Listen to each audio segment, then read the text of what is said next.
আমার সকল ছোট্ট বন্ধুরা কেমন আছো? আশা করি ভীষণ ভালো আছো। আমি গৌরব চলে এসেছি ক্লাস 5 এর আমাদের পরিবেশ নিয়ে। ঠিক আছে, শুরু করছি তার প্রথম অধ্যায় মানবদেহ। মানবদেহর মধ্যে কি আছে? প্রথম শরীরের বর্ম। শরীরের বর্মতে কি লেখা আছে আমরা আগে পড়ে নিই, তারপর কিছু প্রশ্ন পড়ব। ব্যাগ কিনতে সুজয় দোকানে গেছে, গিয়ে দেখা হয়ে গেল অনিমা আর ওর মায়ের সঙ্গে। দোকানদার বলছেন ব্যাগ, জুতো ও বেল্ট সবই চামড়ার, তবে আজকাল চামড়ার অনেক বিকল্প ব্যবহার হচ্ছে, মানুষও চামড়ার ব্যবহার কমাচ্ছে। অনিমা ব্যাগটা দেখিয়ে হাসতে হাসতে বলল, চামড়া এত পুরু হয়? পুরু মানে মোটা, পুরু মানে পুরু, পুরু মানে অনেক মোটা, যাকে ইংরেজিতে বলে থিক। ঠিক? পিছন থেকে সুজয় বলল, হ্যাঁ রে, হয়, গন্ডারের চামড়া আরো পুরু। ঠিক আছে, আমাদের মা বকা দেওয়ার সময় বলে না, গন্ডারের চামড়া। শুনেছ? আমরা সবাই কিন্তু কম বেশি এগুলো শুনেছি ছোটবেলায়। পরদিন স্কুলে এসব বলল ওরা। দিদিমণি সব শুনে বললেন, জানো তো, এক সময়ে চামড়ার অনেক রকম ব্যবহার হতো। পশুর চামড়া শুকিয়ে তাতে লিখতো মানুষ। পশুর চামড়া শুকিয়ে নিত। পশুর যে মৃত পশুর যে চামড়া পড়ে থাকে সেগুলো কে শুকিয়ে নিয়ে তার মধ্যে মানুষ লিখতো। চামড়ার পোশাক, জুতো ব্যবহার করত। ঠিক আছে, কি কি তৈরি হতো? চামড়ার পোশাক তৈরি হতো, জুতো, চামড়া দিয়ে কি কি তৈরি হতো? পোশাক, এই যে চামড়ার পোশাক, জুতো ব্যবহার করত। জল নিয়ে যেতে চামড়ার তৈরি ব্যাগ ব্যবহার করত। জল নেওয়ার মানে জলের বোতল নেওয়ার জন্য যে একটা ব্যাগ হয় এরকম লম্বা মতো, তোমরা দেখেছো ওখানে, যেখানে বোতলটা ঢোকে, এরকম চামড়ার ব্যাগ হয়, সেটা ব্যবহার করত। তারপর মানুষ বোঝে চামড়া বেশি ব্যবহারের বিপদ আছে। চামড়া ব্যবহারেরও কিন্তু বিপদ আছে। কি কি বিপদ আছে? পশুরা তো মারা পড়েই, তার সঙ্গে চামড়ার বেশি ব্যবহারে পরিবেশ দূষিত হয়। কি হয়? পরিবেশ দূষণ হয়।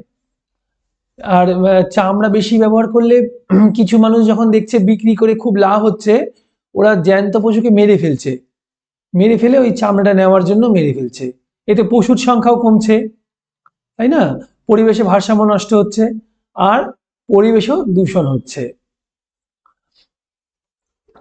চামড়া কারখানার নোংরা জল পড়ে নষ্ট হয়। চামড়া কারখানার নোংরা জল পড়ে জল নষ্ট হয়। চামড়া কারখানা থেকে অনেক নোংরা পড়ে জলের মধ্যে। ঠিক আছে, নদীতে গিয়ে মেশে বা পুকুরে গিয়ে মেশে বা ড্রেনে মিশলো, সেই ড্রেন দিয়ে গিয়ে বয়ে গিয়ে জলটা, ড্রেনটা কোথায় মেশে? আলটিমেটলি তো একটা নদীতে গিয়ে ওঠে বা পুকুরে গিয়ে ওঠে। তাহলে ওই পুকুর বা নদীর পুরো জলটা নষ্ট হয়ে যাচ্ছে, দূষিত হয়ে যাচ্ছে। হাওয়ায় দুর্গন্ধ ছড়ায় চামড়ার কারখানা থেকে। তোমরা কলকাতায় সবাই দেখবে যে চামড়ার কারখানা যাদের বাড়িতে বাড়িতে আছে, অনেকের আছে না, দেখবে ওখান থেকে একটা উপরে চিমনিতে ধোঁয়া উঠতে থাকে। সেখান থেকে কি হয়? একটা দুর্গন্ধ চারদিকে, পরিবেশের চারদিকে একটা দুর্গন্ধ সৃষ্টি হয়। আর ওই ধোঁয়াটা কি হয়? শরীরের ক্ষতিও করে। তাই আস্তে আস্তে চামড়ার ব্যবহার কমাতে হয়েছে। এই জন্য চামড়ার ব্যবহার কমিয়ে ফেলা উচিত। রিনা বলল, শরীরে কোনো জায়গায় চামড়া টান টান। দেখবে শরীরে কোনো কোনো জায়গায় চামড়াটা খুব টান টান টান টান অবস্থায় আছে। আবার কোনো জায়গায় চামড়া কোঁচকানো। বয়স্কদের দেখবে চামড়া কুঁচকে যায় না, বৃদ্ধ বয়সদের দেখবে, বৃদ্ধ মানুষদের দেখবে চামড়াটা কুঁচকে যায়। ঠিক আছে, আমাদেরও শরীরে কোনো অংশ কোঁচকানো, কোনো অংশ টান টান, আবার কোথাও চামড়া চামড়া পুরু, কোথাও পাতলা, কোথাও চামড়া মোটাও আছে, আবার কোথাও চামড়া সরু পাতলাও আছে। পুরু অর্থাৎ মোটা। ঠিক আছে, দিদিমণি জানতে চাইলেন, আমাদের শরীরের বর্ম কোনটা বলতো? আরে বর্ম মানে কি? বর্ম, শরীরের বর্ম মানে বর্ম আবরণ, মানে যেটা আমাদেরকে বাইরের কোনো আঘাত থেকে প্রোটেক্ট করে, বাইরের কোনো আঘাত থেকে প্রতিরক্ষা করে, ঠিক আছে, প্রতিষেধক হিসেবে ব্যবহৃত হয়। মানে আমি যদি বর্ম শরীরের উপরে যদি বুলেট প্রুফ জ্যাকেট পরে নিই, তাহলে কি হবে, বাইরে থেকে গুলি আসলে লাগবে না, কোনো অ্যাটাক হলে লাগবে না। ঠিক সেরকম বর্ম আমাদের শরীরে যদি একটা শরীরের কি আছে, যেটা বর্ম শরীরের উপরে একটা জিনিস আছে, অটোমেটিক ভগবান সেটা দিয়েছে, যেটা বর্ম হিসাবে কাজ করে। মানে একটা প্রোটেক্ট শিল্ড হিসাবে কাজ করে। মানে বাইরে থেকে যখন কোনো জীবাণু আসছে, ঢুকছে, বা কোনো আঘাত ঢুকছে, তখন সেই শরীরের সেই অংশটা তাকে প্রতিরোধ করার চেষ্টা করে প্রথম। ঠিক আছে, তাকে বলবো বর্ম। ঢাল, তরোয়াল, বর্ম এগুলো দিয়ে আমরা আগেকার দিনে যুদ্ধ হতো। এই শরীরের বর্ম কোনটা সেটা বলেছে। আমাদের শরীরের বর্ম কোনটা বলতো? সুজয় বলে উঠলো, আমাদের চামড়া। আমাদের চামড়া কি করে? শরীরের চামড়া বা ত্বক কি করে? কোনো বাইরের আঘাত, কোনো জীবাণু বা কোনো রোগ ঢোকার সময় তাকে প্রতিরোধ সৃষ্টি করে। ঠিক আছে, বর্ম হিসেবে কাজ করে শরীরের। ঠিক বলেছো, চামড়া বা ত্বক, তার নিচে শরীরের সব কিছু, তার নিচেই আছে শরীরের সব কিছু। মাংসপেশি, নার্ভ, শিরা, ধমনী। মাংসপেশি আছে, নার্ভ আছে, শিরা আছে, ধমনী আছে। ঠিক আছে, এগুলো কিসের তলায় আছে? তার নিচে আছে। তার মানে উপরের লেয়ারে কি আছে? প্রথম স্তরে কি আছে? উপরের স্তরে আছে চামড়া, এরকম আছে চামড়া। তার নিচে কি আছে? চামড়া বা ত্বক আছে। এটা ত্বকের নিচে আছে, আমি দেখো অন্য করে দিয়ে দেখাই, তার নিচে আছে মাংসপেশি। ধরো এই অংশটা মাংসপেশি গেছে, উপরে আছে ত্বক, নিচে আছে মাংসপেশি। ঠিক আছে, তার ভিতরে হয়তো আছে নার্ভ, শিরা, ধমনী, এগুলো গেছে। কিন্তু সবচেয়ে উপরে কি আছে? সবচেয়ে উপরে আছে চামড়া। তাহলে বাইরে থেকে যখন কোনো আঘাত আসবে, তখন প্রথমে সেটা কোথা দিয়ে এটাকে ঢুকতে হবে? আমাদের চামড়াটা দিয়ে। বুঝতে পারছো? এই যে মনে করো হাত, হাতের চামড়া দিয়ে তাকে ঢুকতে হবে। ঠিক আছে, তো চামড়াটা প্রথমে আটকে দেওয়ার চেষ্টা করছে, যখন সেটা ঢুকে যাচ্ছে চামড়ার পর সেটা চলে যাচ্ছে মাংসপেশিতে, তারপর চলে যাচ্ছে নার্ভে, শিরা, ধমনী, এগুলোতে স্তরে স্তরে। আচ্ছা, এবার পরাণ কি বললো? দিদি বর্ম কেন বলবো? এগুলোকে আমরা বর্ম কেন বলবো? সুজয় বোঝালো, আঘাত থেকে বাঁচায় বর্ম। যে কোনো বাইরের আঘাত, আমি বললাম, বাইরের আঘাত বা কোনো জীবাণু বা কোনো কিছু থেকে, যে কোনো কিছু থেকে প্রথম প্রতিরক্ষাটা কে করে? বাঁচায় কে? ত্বক। আঘাত থেকে বাঁচায় বর্ম, ত্বকও তেমনি। বাইরের আঘাত ও সূর্যের আলোর অদৃশ্য অতিবেগুনি রশ্মি থেকে বাঁচায়। বাইরের যদি কোনো, আমি যদি কোনো কাউকে একটা ঘুষি মারি, বা কাউকে আমি একটা পেরেক ফুটিয়ে দিলাম, প্রথমে কোথায় ফুটবে? প্রথমে সেটা ত্বকে ফুটবে। ত্বক যদি শক্ত হয়ে থাকে, তাহলে সেটা দেখবে ফুটবে না, শক্ত ত্বকে ফুটবে না, ওখান থেকে বেরিয়ে যাবে, তাহলে মাংস অব্দি পৌঁছাতে পারলো না। একটা পেরেক আমি পোতার চেষ্টা করলাম একটা মানুষের গায়ে, কিন্তু তার ত্বক শক্ত হয়ে আছে, আটকে দিল, বা ত্বকে অল্প ঢুকে জিনিসটা আটকে গেল, তার মানে মাংস বা নার্ভ অব্দি পৌঁছালো না, শিরা ধমনী অব্দি পৌঁছালো না, তাহলে মাংসটা বেঁচে গেল, তাই না? শিরা ধমনী বেঁচে দিল। কে বাঁচিয়ে রাখলো? কে বাঁচিয়ে দিল? বাঁচিয়ে দিল ত্বক। ঠিক আছে, তো এই বাইরের বিভিন্ন আঘাত থেকে আমাদেরকে বাঁচায় আমাদের চামড়া বা ত্বক। আর কি থেকে বাঁচায়? সূর্যের আলোর মধ্যে না অনেক রকম রশ্মি আছে। আমরা যখন বড় হব, উঁচু ক্লাসে গিয়ে শিখবো, সূর্যের আলোর রশ্মির মধ্যে অনেক রকমের রশ্মি আছে, যেখানে ভালো রশ্মিও আছে আবার খারাপও আছে। একমাত্র একটা খারাপ রশ্মি হচ্ছে অতি বেগুনি রশ্মি। ঠিক আছে, এটার ইংরেজি টার্মসটা তোমরা জেনে রাখো, হয়তো তোমরা শুনে থাকবে, আল্ট্রাভায়োলেট রেজ, শুনেছো হয়তো। যাই হোক, তো সূর্যের যে অতি বেগুনি রশ্মি আছে, সেটা আমাদের শরীরকে ক্ষতি করে। সেটা যদি আমাদের শরীরের ভিতরে ঢুকে যায়, আমাদের শরীরকে ক্ষতি করে দেবে। সেটাকেও ত্বক কিন্তু আটকে দেয়। ত্বকে এসে ত্বকে এসে ধাক্কা খেয়ে আবার মানে প্রতিফলন হয়ে চলে যায়। বুঝতে পেরেছো? ত্বকে এসে আটকে যায়, ত্বকে এসে আটকে আবার চলে যায় অতিবেগুনি রশ্মিটা সূর্যের। তাহলে ত্বক সেটাকেও বাঁচায়। আর অতিবেগুনি রশ্মি লাগলে কি হতো? বিভিন্ন অসুখ হতো, চামড়ার ক্যান্সার, এরকম বিভিন্ন রকম অসুখ হতো। দেখো এখানে দিয়েছে, আমি বলছি, চামড়ার নিচে মাংসপেশি, শিরা, ধমনী রয়েছে, ত্বক এদের বাঁচায়। নইলে সামান্য আঘাতেই রক্ত পড়তো, না হলে কি হতো? অল্প আঘাতেই মাংস বা শিরা অব্দি চলে যেত, রক্তটা কোথায় আছে? মাংসর ভেতরে আছে, শিরা ধমনির ভেতর দিয়ে রক্তটা প্রবাহিত হচ্ছে। তো যতক্ষণ না ওই পেরেকটা বা কোনো আঘাত সেই শিরা ধমনী অবধি ছুঁয়ে যাচ্ছে, ততক্ষণ কি হবে? রক্ত বেরোবে না। যদি না ছোঁয়ে তাহলে রক্ত বেরোবে না, বুঝলে? আমরা বলি না যে অল্প কেটেছে রক্ত বেরোয়নি, তার মানে ত্বকই ওকে আটকে দিয়েছে, শিরা ধমনী অবধি পৌঁছতে দেয়নি আঘাতকে বা পেরেকটাকে। সুতরাং রক্তের প্রশ্নই আসছে না। নইলে সামান্য আঘাতে কি হতো? রক্ত পড়তো। জানো তো, অনেকদিন আগে যুদ্ধেও চামড়ার ব্যবহার হতো। আগেকার দিনে যে যুদ্ধ হতো না রাজাদের মধ্যে, সেখানে চামড়ার ব্যবহার হতো। গন্ডারের চামড়া দিয়ে পোশাক বানাতো। গন্ডারের চামড়া দিয়ে পোশাক বানাতো, মানে যেটাকে আমি এখন বললাম না, বুলেট প্রুফ জ্যাকেট। গন্ডারের চামড়া কি হয়? মোটা। তো সেটাও তো বুলেট প্রুফ হিসেবে কাজ করছে। তুমি গন্ডারের চামড়া দিয়ে যদি জ্যাকেট একটা পরে নাও, গায়ে একটা পোশাক পরে নাও, পিছন থেকে যদি কেউ একটা গুলি করে তোমাকে শট করে ঢুকবে না, চামড়া ওকে আটকে দেবে। বা একটা কেউ তীর ছুড়লে, আগেকার দিনে তীর দিয়ে যুদ্ধ হতো না, একটা তীর ছুড়লে ঢুকবে না সহজে, পোশাক তাকে আটকে দেবে। এই গন্ডারের চামড়া দিয়ে পোশাক, ঢাল এগুলো বানানো হতো। এই ঢাল, তাই ঢাল তরোয়াল আমি বলি না, ঢাল মানে এই প্রোটেক্ট করে, যে বাইরের থেকে আটকায়। সেই পোশাক পরে যুদ্ধ করলে সহজে আঘাত লাগতো না, ঠিক আছে? বাইরের আঘাত সহজে লাগতো না, তাই তাকে বর্ম বলা হতো। ঢালও শরীরকে আঘাত থেকে বাঁচাতো।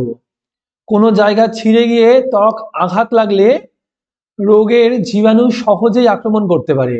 কোনো জায়গায় ছড়ে গিয়ে, অর্থাৎ কেটে গিয়ে, ছড়ে গিয়ে ত্বকে আঘাত লাগলে রোগের জীবাণু সহজেই আক্রমণ করতে পারে।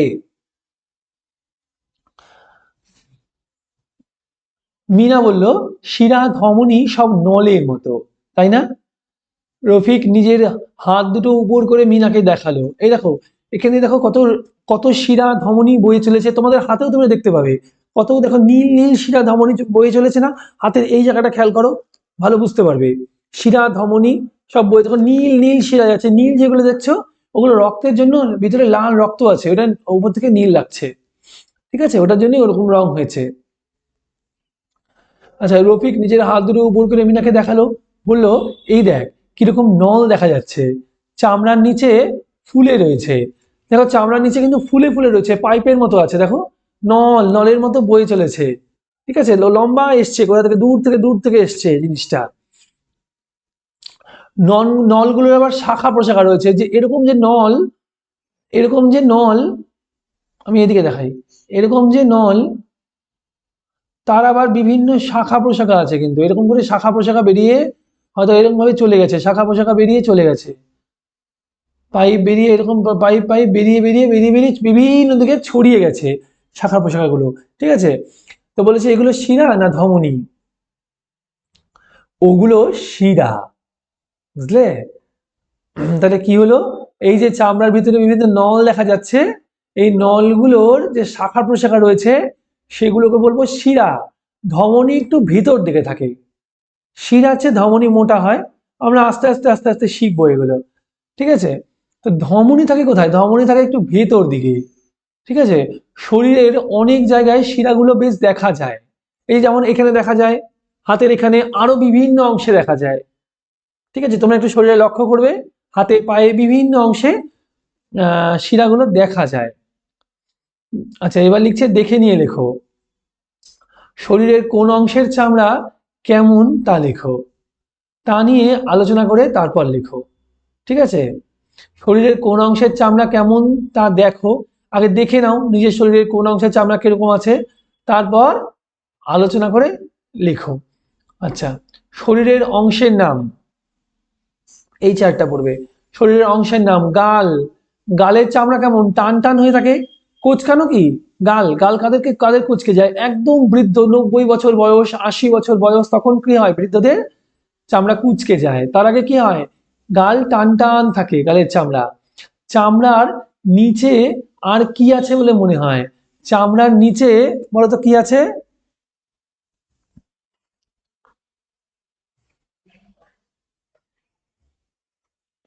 চামড়ার নিচে আছে হাড়, মাংসপেশি, শিরা ও ধমনী। হাড়, মাংসপেশি, শিরা ও ধমনী, ঠিক আছে? চামড়ার নিচে শিরা দেখা যায় কিনা? উত্তর হবে দেখা যায়। গালের চামড়ায় শিরা দেখা যায় না বলতে পারো তোমরা, তাই না? গালের চামড়ায় তো শিরা তেমন দেখা যায় না। এগুলো নিজে দেখে নেবে, আয়নায় খুব ভালো বুঝতে পারবে।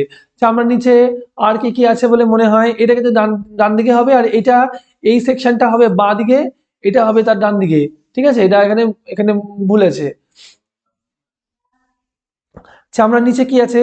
হাড়, মাংসপেশি, শিরা ও ধমনী। এখানে কি লিখবে? হাড়, মাংসপেশি, শিরা ও ধমনী, কমা দিয়ে দিয়ে লিখতে থাকবে। আর এই যে চামড়ার নিচে শিরা দেখা যায় কিনা, বলবে যে না, দেখা যায় না। গলা, গলা হচ্ছে, গলার চামড়াটা কেমন দেখো, টান টান না, সামান্য কোঁচকানো, সামান্য কোঁচকানো থাকে। ঠিক আছে, এবার চামড়ার নিচে এবার বলেছে চামড়ার নিচে শিরা দেখা যায় কিনা। চামড়ার নিচে শিরা দেখো, দেখা যায়, নীল রঙের হয়, দেখা যায়, নীল রঙের হয়। চামড়ার নিচে এবার বলছে চামড়ার নিচে আর কি কি আছে বলে তোমার মনে হয়? চামড়ার নিচে কি কি আছে বলো?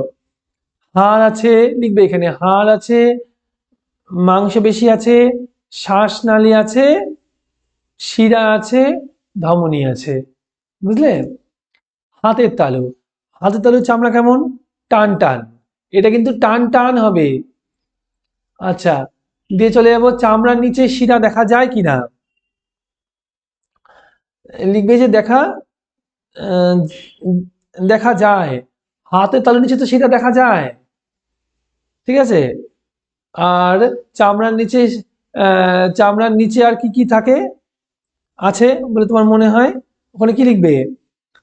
নার্ভ, নার্ভ ও মাংসপেশি, শিরা ও ধমনী, হাড়, এগুলো আছে। এরপরে কি আছে? হাত, এরপরে লিখবে দেখো হাত, হাত, হাতের কি? হাতের চামড়া কেমন? হাতের চামড়া পাতলা, হাতের চামড়া পাতলা, পাতলা টান টান, পাতলা টান টান। ঠিক আছে, এবার চামড়ার নিচে শিরা দেখা যায় কিনা, এখানে বলবে পাতলা টান টান। এবার লিখবে চামড়ার নিচে শিরা দেখা যায় কিনা, লিখবে যে হ্যাঁ দেখা যায়, হাতে তো দেখা যায়। এবার লিখবে চামড়ার নিচে আর কি কি আছে বলে তোমার মনে হয়? নার্ভ ও মাংসপেশি, শিরা, ধমনী, হাড়, সবকিছু আছে। তারপরে নিচে লিখে, এটা হচ্ছে লিখবে পায়ের পাতা, পায়ের পাতা, পায়ের পাতায় চামড়া কেমন? সামান্য কোঁচকানো। চামড়ার নিচে শিরা দেখা যায় কিনা? চামড়ার নিচে শিরা দেখা যায়, নীল রঙের, দেখা যায় কমা দিয়ে লিখবে নীল রঙের। ঠিক আছে, তারপরে চামড়ার নিচে আর কি কি আছে বলে তোমার মনে হয়? লিখবে হাড়, হাড়, মাংসপেশি, শিরা ও ধমনী। ঠিক আছে, আমি কিছু প্রশ্ন বলে দিচ্ছি। ঠিক আছে, এগুলো কিন্তু এক্সট্রা, আমি তোমাকে কিছু প্রশ্ন বলে দিচ্ছি, প্রশ্ন আর উত্তর তোমরা লিখে নাও, ঝটপট লিখে নাও। ঠিক আছে, লেখো। তুমি ভিডিওটা পজ করে নিয়ে লিখবে, পজ করে নিয়ে খাতা পেন নিয়ে আসো, নিয়ে এসে আবার প্লে করে একটা প্রশ্ন শুনবে, এক লাইন শুনবে, পজ করবে, লিখবে, আবার প্লে করে পরেরটা শুনবে, আবার পজ করে নিয়ে লিখবে, আবার প্লে করে পুরোটা শুনবে, এইভাবে করতে থাকবে। ঠিক আছে, তাহলে তুমি দেখবে লিখতেও পারবে সুন্দর। 1 নম্বর প্রশ্ন লেখো, আমাদের শরীরে বর্ম কোনটি? আমাদের শরীরে বর্ম কোনটি? উত্তর লেখো। আমাদের শরীরে বর্ম হলো চামড়া বা ত্বক। 2 নম্বর, চামড়া বা ত্বকের কাজ কি? উত্তর লেখো। চামড়া বা ত্বকের কাজ হলো আমাদের শরীরকে বাইরের আঘাত ও সূর্যের আলোর অদৃশ্য অতি বেগুনি রশ্মির হাত থেকে চামড়া বা ত্বককে বাঁচানো। 3 নম্বর, চামড়া বা ত্বকের নিচে কি কি আছে? উত্তর, চামড়া বা ত্বকের নিচে মাংসপেশি, নার্ভ, শিরা, ধমনী রয়েছে। ঠিক আছে, আমি স্পিডে বলছি, তুমি পজ করে নিয়ে লিখবে। তো একটা লেখা হয়ে গেলে পজ করে নেবে। এগুলো লিখেছো? আমি চলে যাচ্ছি পরের প্রশ্নে। আমাদের শরীরের সব জায়গায় চামড়া বা ত্বক কি একই রকম? উত্তর লেখো। না, আমাদের শরীরের সব জায়গায় চামড়া একরকম নয়। কোথাও পাতলা, কোথাও পুরু, আবার কোথাও কোঁচকানো, আবার কোথাও টান টান। বুঝতে পেরেছ? হয়ে গেছে। 5 নম্বর প্রশ্ন লেখো। চামড়া আর কোন কোন কাজে লাগে? চামড়া আর কোন কোন কাজে লাগে? উত্তর লেখো। চামড়া দিয়ে ব্যাগ, বেল্ট, ব্যাগ কমা বেল্ট কমা জুতো সহ আরো অনেক কিছু তৈরি হয়। দাড়ি। 6 নম্বর প্রশ্ন লেখো। চামড়া কিভাবে কাদের বাঁচায়? উত্তর লেখো। গন্ডারের চামড়া, গন্ডারের চামড়া, আচ্ছা সরি, উত্তর লেখো। চামড়ার নিচে থাকে মাংসপেশি, চামড়ার নিচে থাকে মাংসপেশি, শিরা, ধমনী, এদের বাঁচায় চামড়া। না হলে সামান্য আঘাতেই রক্ত পড়তো।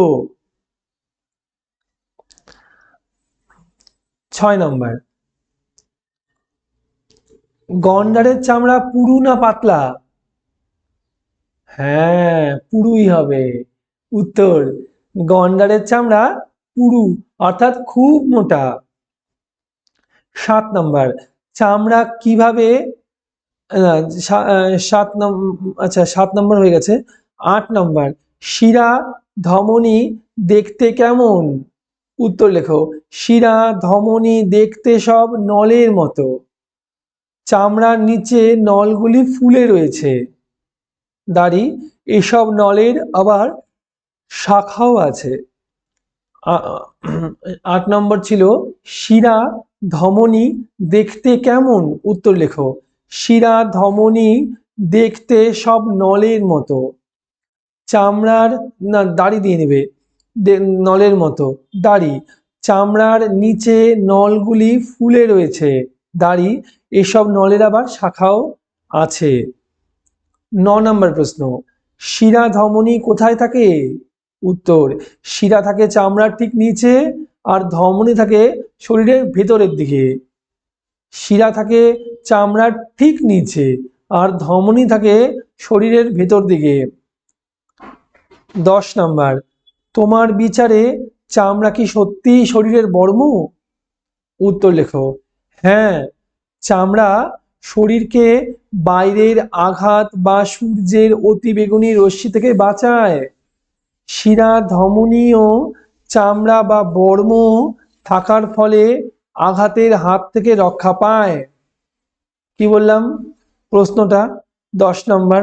তোমার বিচারে চামড়া কি সত্যি শরীরের বর্ম? উত্তর লেখো। হ্যাঁ, চামড়া শরীরের বাইরের আঘাত বা সূর্যের অতিবেগুনি রশ্মি থেকে বাঁচায়। শিরা ধমনীও চামড়া বা বর্ম থাকার ফলে আঘাতের হাত থেকে রক্ষা পায়। দাড়ি। ঠিক আছে, আজকের ভিডিওটা এই পর্যন্তই। পরের ভিডিওতে তুমি পেয়ে যাবে ত্বক কোথায় পাতলা কোথায় পুরু, সেটা আমি পড়ানো শুরু করব। ঠিক আছে, ততক্ষণ ভিডিওটা লাইক কমেন্ট শেয়ার করো, আর সাবস্ক্রাইব করে বেল আইকনটা প্রেস করে দিও পরবর্তী ভিডিওর নোটিফিকেশন প্রথমে পাওয়ার জন্য। ঠিক আছে, এছাড়া কিন্তু আমি বাংলায় পাতাবাহার পড়িয়েছি, ভাষা পাঠ পড়িয়েছি, ওই প্লে লিস্টগুলো তুমি আমার প্লে লিস্টে, চ্যানেলের প্লে লিস্টে পেয়ে যাবে। ঠিক আছে, বা তুমি যদি সার্চ করো গৌরব কর্মকার পাতাবাহার বা গৌরব কর্মকার ভাষা পাঠ, তুমি কিন্তু সেখানেও পুরো প্লে লিস্টটা পেয়ে যাবে। সব কটা ভিডিও আমি পড়িয়ে দিয়েছি, যে কটা এই প্রথম ফার্স্ট ইউনিট টেস্টের জন্য যে কটা প্রয়োজন আমি সবগুলো করিয়ে দিয়েছি। ঠিক আছে, তো চলো আজকের জন্য টাটা, আসছি পরের ভিডিও নিয়ে ত্বক কোথায় পাতলা আর কোথায় পুরু সেটা নিয়ে। ততক্ষণ টাটা।